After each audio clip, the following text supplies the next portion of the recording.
بسم اللہ الرحمن الرحیم۔ فضائل اعمال کی تعلیم، حکایت صحابہ سے، عنوان اللہ جل جلالہ کا خوف اور اس کا ڈر۔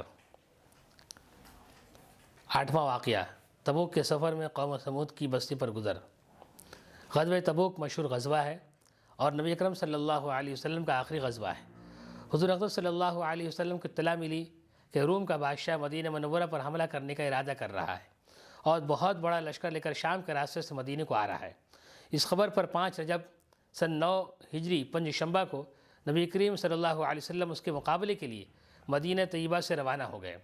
چونکہ زمانہ سخت گرمی کا تھا اور مقابلہ بھی سخت تھا، اس لیے حضور صلی اللہ علیہ وسلم نے صاف اعلان فرما دیا تھا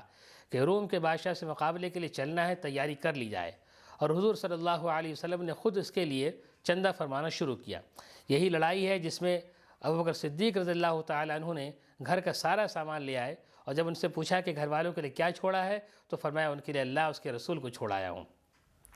عمر رضی اللہ تعالیٰ عنہ نے گھر کے پورے سامان میں سے آدھا لے آئے، جس کا قصہ باب 6 میں آتا ہے۔ عثمان غنی رضی اللہ تعالیٰ عنہ نے 1/3 لشکر کا پورا سامان مہیا فرمایا، اور اسی طرح ہر شخص اپنی حیثیت سے زیادہ ہی لایا۔ اس کے باوجود چونکہ عام طور سے تنگی تھی، اس لیے 10 آدمی ایک اونٹ پر تھے کہ نوبت بنوبت اس پر سوار ہوتے۔ اسی وجہ سے اس لڑائی کا نام جیش العسرہ یعنی تنگی کا لشکر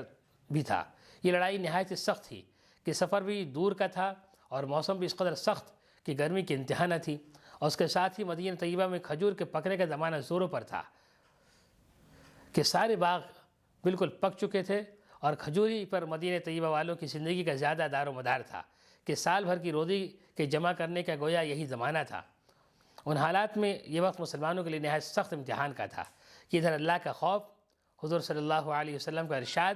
کہ جس کے اس بغیر جائے نہ بنتی تھی، اور دوسری جانب یہ ساری دقتیں کہ ہر وقت مستقل روک تھی، بالخصوص سال بھر کی محنت اور پکے پکائے درختوں کا یوں بے یار و مددگار چھوڑ جانا جتنا مشکل تھا وہ ظاہر ہے،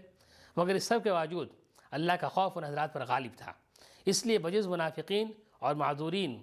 کہ جن میں عورتیں اور بچے بھی داخل تھے، اور وہ لوگ بھی جو بضرورت مدینہ طیبہ میں چھوڑے گئے یا کسی قسم کی سواری نہ مل سکنے کی وجہ سے روتے ہوئے رہ گئے تھے، جن کے بارے میں تولوا واعینہم تفیض من الدمع نازل ہوئی، اور سبھی حضرات ہم رکاب تھے۔ البتہ 3 حضرات بلا عذر کے شریک نہیں تھے، جن کے قصہ آئندہ آ رہا ہے۔ راستے میں قوم ثمود کی بستی پر گزر ہوا تو نبی کریم صلی اللہ علیہ وسلم نے دامن سے اپنے چہرے انور کو ڈھانک لیا اور اونٹنی کو تیز کر دیا، اور صحابہ کرام کو وہ حکم فرمایا کہ یہاں سے تیز چلو اور ظالموں کو بستیوں میں سے روتے ہوئے گزرو، اور اس سے ڈرتے ہوئے گزرو کہ تم پر بھی خدا نخواستہ اللہ کا عذاب کہیں نازل نہ ہو جائے جو ان پر نازل ہوا تھا۔ فائدہ: اللہ کا پیارا نبی اور لاڈلا رسول عذاب والی جگہ سے ڈرتا ہوا، خوف کرتا ہوا گزرتا ہے، اور اپنے جانثار دوستوں کو جو سخت مجبوری کے وقت میں جانثاری کا ثبوت دیتے ہیں، روتے ہوئے جانے کا حکم فرماتا ہے کہ خدا نخواستہ وہ عذاب ان پر نازل نہ ہو جائے۔ ہم لوگ کسی بستی میں زلزلہ آ جائے تو اس کو سیرگاہ بنا لیتے ہیں، کھنڈروں کی تفریح کو جاتے ہیں، اور رونا تو درکنار، رونے کا خیال بھی دل میں نہیں لاتے۔